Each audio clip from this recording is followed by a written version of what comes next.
What a twist!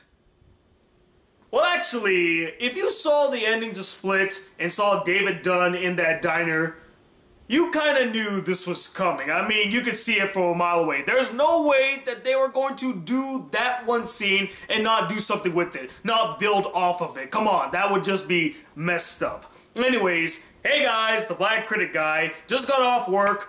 I'm freaking exhausted and I gotta wake up at 6 in the morning. But I wanted to do this quick video talking about some news that just dropped today that I personally feel like is very monumental, and I do have a lot of things to say about it. And you've probably seen me talk about it on Facebook and Twitter. It's been all over the place. And that is the fact that, yes, M. Night Shyamalan is pushing forward on his little tease that he did at the end of Split, and he is finally making an Unbreakable 2/Split 2. He's merging the two together to make a third film. Apparently this is now a trilogy. It's Unbreakable, Split, and the third film, Glass, which is slated to come out January 2019. And they're bringing back most of the big stars that were in both films. Bruce Willis is coming back as David Dunn. Samuel L. Jackson is coming back as Mr. Glass. I'm so excited for that. I cannot wait to see a much older Mr. Glass. Just like, you see David Dunn, he has to like team up with Glass. He goes to the prison like, Glass, I need to talk to you. There's this madman running around. He calls himself the Beast. And we gotta take him down and I need your help. And he's just like, well, David, you finally come to visit me. Only took you 19 years. Oh man, that'd be so exciting to see. Just to see them reunited again. And maybe they have to team up. And then also, of course, James McAvoy is coming back as the Beast. And the girl that plays the main girl, I don't know what her name is. I'll put her name right here. She's also coming back. And I'm actually excited that they're bringing her back because there's a lot of her story that I felt like was very incomplete. I even mentioned it in my Split review. And I feel like they might give her more, they'll give her character more closure in this trilogy. You know, she's probably going to get rid of that very abusive and, what's the word I'm looking for? The child molester uncle of hers. She's going to get rid of him, kill him, or something like that. We might even explore what her life was like living with this abuser for most of her life. I feel like she is a very interesting character. She could have been great in Split had they explored her more, and I feel like this third film might actually give us a little bit more of this character. Maybe even have her team up with David. In fact, it would make more sense for her to team up with David than David teaming up with Glass. Glass would probably team up with the Beast, more or less, and it'd just be like this clash of two heroes versus two villains, which, okay, I'm on board with that too. Either way, the potential for this movie is astronomical, and I am super duper excited, guys. Now, it's no secret that I have been very critical on M. Night Shyamalan over the years, especially after the huge debacle and complete disaster known as this film. I dare not utter its name because I don't even want to think about it. It was just that horrendous. Let's just pretend like it doesn't even exist. It was never made. In fact, blur that image. Thank you. It doesn't exist. And his reputation in Hollywood has been on the decline ever since Signs. I mean, when he released The Village, everyone went like, it's okay. Then he released Lady in the Water and everyone went, what the fuck? What's that all about? Then The Happening came out and everybody was laughing their ass off saying, oh my god, you were actually trying to be serious with this film? And then, blur the image. Yeah. That happened.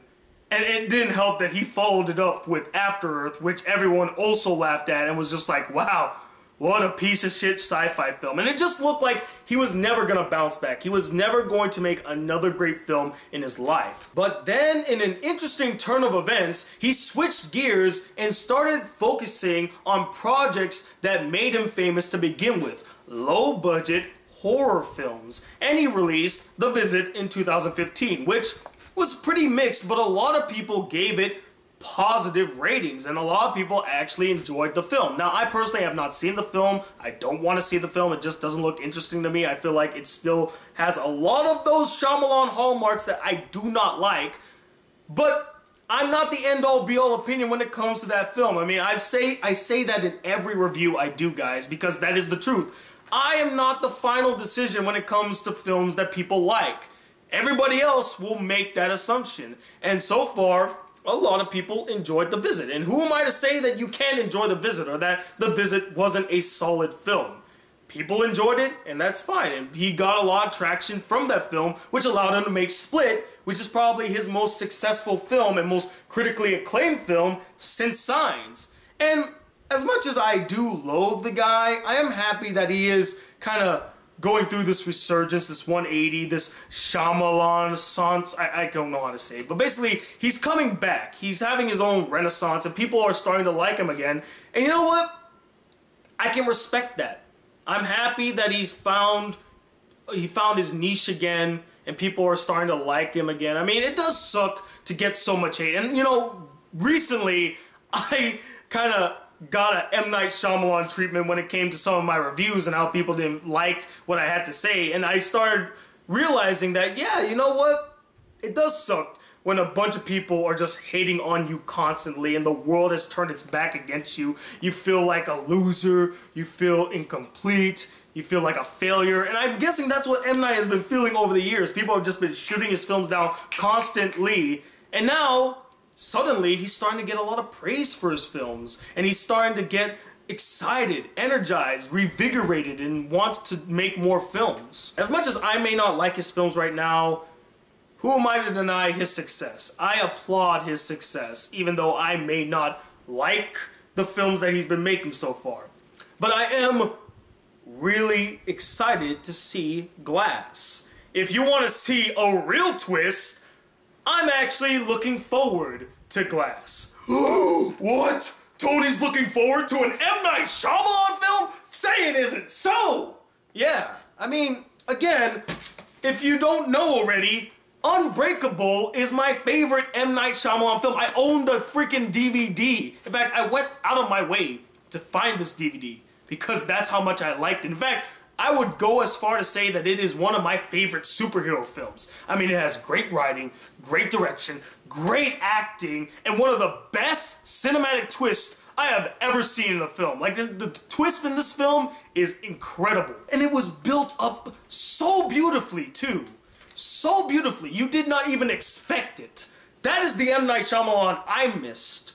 And I kind of got a glimmer of that in Split when you saw that big reveal, like it all takes place in the same world. Like, that was a good twist. Good job. That's the M. Night I remember. So, I guess what I'm trying to say in this video is, although I am a bit hesitant to fully be on board with Glass, I am looking forward to it, and I am very optimistic for it. And you know what, M. Night, and I'm speaking directly to you. You're probably not going to ever watch this video, but I'm speaking directly to you. We may have had our differences over the years, and you completely shitted on something I truly loved, but I do believe in giving people second chances, especially if they're trying. And it looks like you're trying. So, from me to you, M. Night, I'm willing to give you a second chance, and I'm rooting for you. And I hope that Glass will be a great film. So far, you're on a streak, man. People like The Visit. People really like Split. People just might love Unbreakable, Glass. I'm excited. I can't wait to see it, honestly. And I'm rooting for you, man. Just do me a favor. Don't let me down. Please don't let me down. I don't know if I could deal with another heartbreak. I don't think I can deal with another that thing. But blur it. I don't know if I can deal with another one of those, M. Night. Please do not let your ego go over your head. Don't let your arrogance get the better of you.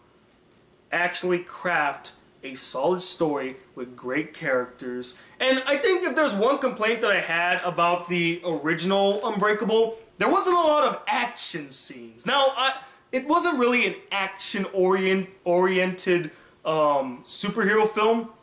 It was about the characters, and he did excellently in that regard. But I kind of wish there was more action in this film. There's like one action scene, and it's not even that thrilling. Basically, David Dunn sneaks up on the guy, and he just chokes him to death. That's it. That's the action. I mean, you see it in a glorious one take where he's like banging him against the wall, and it's intense and all, but I would love to see more action. Hopefully you'll give us more action in Glass. And I'm really excited to see what Glass will be. Although, if there's one thing I will say that I'm very scared of, is that this film might fall into the same trap as films like Independence Day Resurgence, Blues Brothers 2000, Zoolander 2. Basically films that have sequels made almost 2 decades after its original. You know, this film is coming out in 2019, so that will be literally 18 or 19 years after Unbreakable came out. So I'm a little scared because it might fall into that trap of it's a little too late to do a sequel to a film that came out so many years ago, and maybe the writer director is a bit rusty. Knowing M. Night, you know, it's a little hit or miss there. I'm keeping an open mind though. I'm staying optimistic. That's the only thing that I really fear right now, is that it's gonna fall into that whole sequel trap of releasing a sequel decades after the original and not living up to the expectation. So we'll have to wait and see. But that's really all I have to say. M. Night, I applaud your success of recent, and I hope you continue it, and I look forward to Glass. I'm rooting for you, man. So I would like to know what you guys think about this news as well. Are you excited to see Glass? Are you a big M. Night Shyamalan fan? Are you happy that he's bounced back from the rut that he's been in for the past decade and a half? And also let me know, are you guys fans of Unbreakable? Do you love this film as much as I do? Or did you find it really boring, dull, derivative, mediocre, and you can't believe M. Night Shyamalan decided to make a sequel to this drivel? Comment below, let me know, and stay tuned. More videos are on the way. I'm hoping to get a top 10 list out this weekend, but I don't know if I'm going to be able to, as I'm going to be working early morning for the next 3 days, and I'm going to get home really late, and then I also work the weekends at night. It's just, oh, my schedule is hell. It's torturous, guys. I can't even believe I got this video out. That's incredible to me. But yeah, I'm gonna try my best to get that top 10 list out, and I also hope to get a movie review out this Friday. I don't know whether to go watch The Circle or Slight. I mean, I'm pushing towards Slight a little bit more because that looks more interesting. It's like Chronicle, but instead of like a bunch of guys, it's just gonna focus on one guy that can levitate things. I think that looks really interesting. Whereas The Circle, it kind of looks derivative to me. It's just basically, oh, it's Facebook if it took over the world and Tom Hanks was the head instead of Mark Zuckerberg. And it just doesn't look that interesting to me. But we'll have to wait and see which one I choose to see. But I hope to get both reviews out for you guys. But until all these videos come, guys, if you'd like to see more videos of this channel, be part of the Black Critic crew, please hit that subscribe button below. Like this video if you really enjoyed it. And I'm talking about second, the master of horror with a nice twist as the Black Critic Guy. Till then, peace, YouTube.